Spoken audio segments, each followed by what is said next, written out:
6 miles from the largest grouping of naval power pretty much in the world, and you would like to represent that naval station and other military aspects of this district.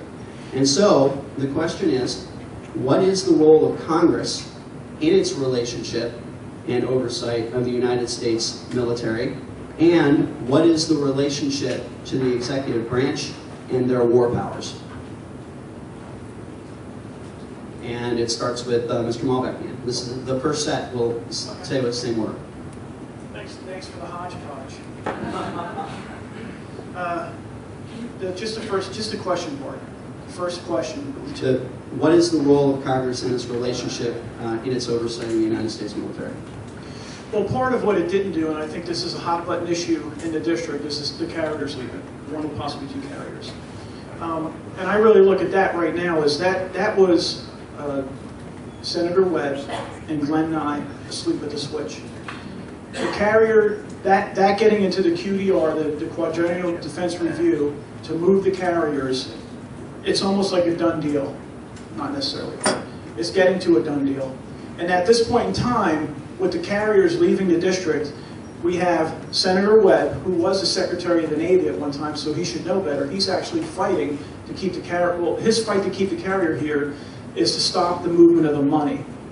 Now, the money for the carrier moves is fiscal year 11 money in Navy dollars. So that money can start being spent in under 6 months from now. This is an issue where I think the candidates have been talking recently about that, you elect me in Congress, I'm going to stop the carrier move. I don't think it can be done. It's kind of the trigger's pulled, and it's like putting your hand in front of the end of the barrel at this point, trying to catch the bullet. Senator Webb actually has a bad argument position because he's the guy standing on a pier with his pockets inside out. He doesn't want to see the 5,000 jobs go away, the $1.16 million to the economy daily go away. So we still talk about the fight for the carrier. I think it could be over by the time any of us could get in office. The money the Navy's cutting the contracts right now, the money's going to have moved, and they're going to be building stuff down in Mayport. So that's an example of Congress not doing their job with the local military. Next question.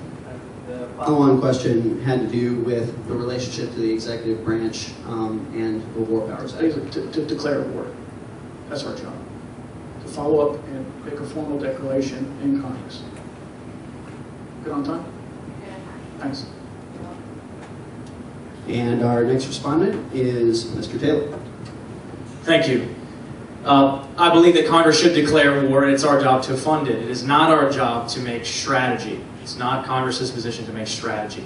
As far as the carrier goes, because it is certainly a hotbed issue here, to me the argument is not a strategic one, because I've heard some candidates speak about they haven't been given the reason for the strategy to move the carriers. Well, I don't think that's our job. The Quadrennial Report is a wish list. We allot the money for it in Congress. To me, the argument for the carrier is not a strategic one. It is an economic one. We just simply do not have the money right now, and we'll get into that later. But moving the carrier down there will cost almost $1 billion to Florida, and it will give you the facility, but not the capability.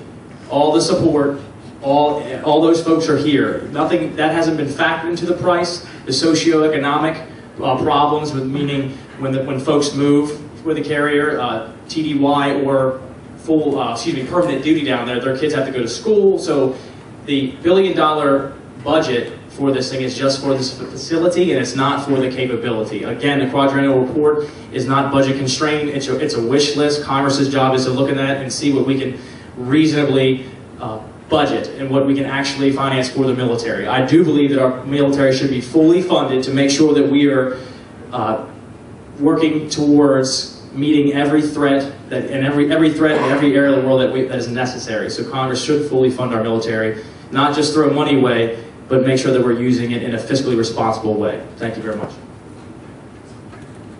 Mr. Stone. Okay, thanks, Jim. That's a very difficult, broad question to answer. Let me provide a little bit of my background.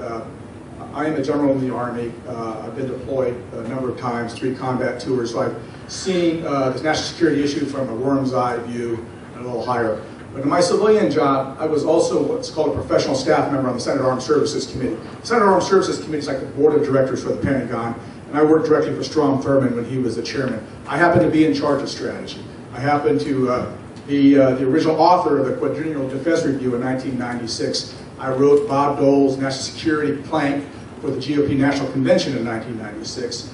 I also had oversight of half of the world of the Unified Command Plan, including Asia Pacific, Latin America, the Caribbean, and all the continental U.S. And I was playing a leading role in transforming Atlantic Command to Joint Forces Command to what it is today. So I've got a pretty broad and deep background in all these areas. You know, we can always start with the Constitution. To provide for the common defense is in the preamble. Article 1 lays out the legislative powers. One of the things that's very surprising is all the enumerated powers under the legislative branch. To declare war, to raise and support armies, to provide for and maintain a navy, to provide the government and regulations for the land and naval forces. Then you have all the militia clauses in there. There is only one clause in Article 2 which governs the president related to national security, and that's the commander-in-chief of the land and naval forces. Congress has pretty much abdicated its role in declaring war and in doing these other functions. I ran the hearings with the Balkans in December 1995, and I've seen these things in action. I will disagree a little bit on the declaration of war. Quite frankly, we can't see the numbers. Okay, thanks. The last time we declared war, we've declared war about 5 times in the history of this country since the Constitution. The last time was World War II. The nature of conflict has changed dramatically, though. Declarations of war have to go through the Congress. It's actually a joint resolution. It takes a long time. The President under the War Powers Clause resolution can commit soldiers or other troops for 60 days. I think that they should do it, but no president has ever admitted to the constitutionality of that provision, and the Congress has not had the backbone to enforce it. So I think it's going to require people with a background like mine that have been on both sides of the fence that basically stand up and say, Congress, you need to start standing up for your constitutional responsibilities. Let me mention one other aspect of conflict now. The nature of conflict has changed. We don't know what's war anymore. We don't know what's conflict. If we get cyber attacks on this country, we're going to have negative warning time. So the executive branch needs to act very rapidly, and declarations of war are almost becoming anachronistic. And I'm still wrestling with the question of how do we give Congress a role in approving it without just totally abdicating for Commander-in-Chief. Thank you very much. Mr. Loyola.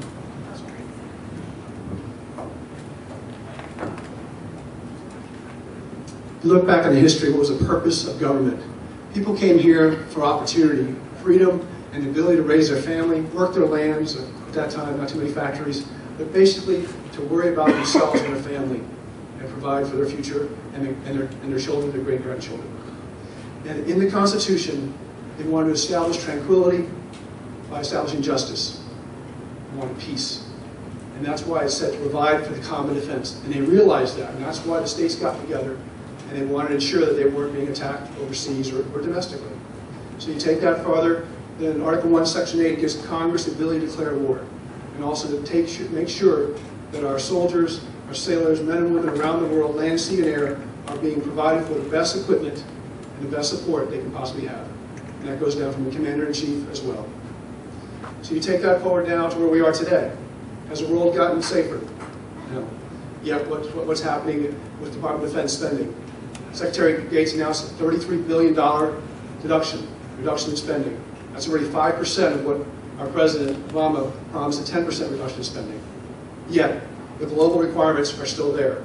We're now extending carrier deployments past 7, 8 months, and we're losing our carriers. The Enterprise is going away at Norfolk. That's number 1 in 2012. And as you heard in the ODU Defense Review, there's a slated another carrier to go down to Mayport. When I flew out of Oceana Naval Air Station, my carrier was the USS Saratoga. And we would fly off the coast of Jacksonville and meet the carrier and then go to the Mediterranean and do our deployments. And 2 carrier deployments. And there were other carriers in Mayport. Now there are none. So you have to say, what's really going on in big picture? So unlike our 2 Democratic senators, our 1 Democratic congressman, and my opponents, I came out with a proposal to say, it's not about us versus Mayport. It's about this country as the national defense. 1 minute, please. Why are we reducing our defense expenditures and eliminating carriers when our global requirement is still there. And one of the powers that Congress has, a very strong power,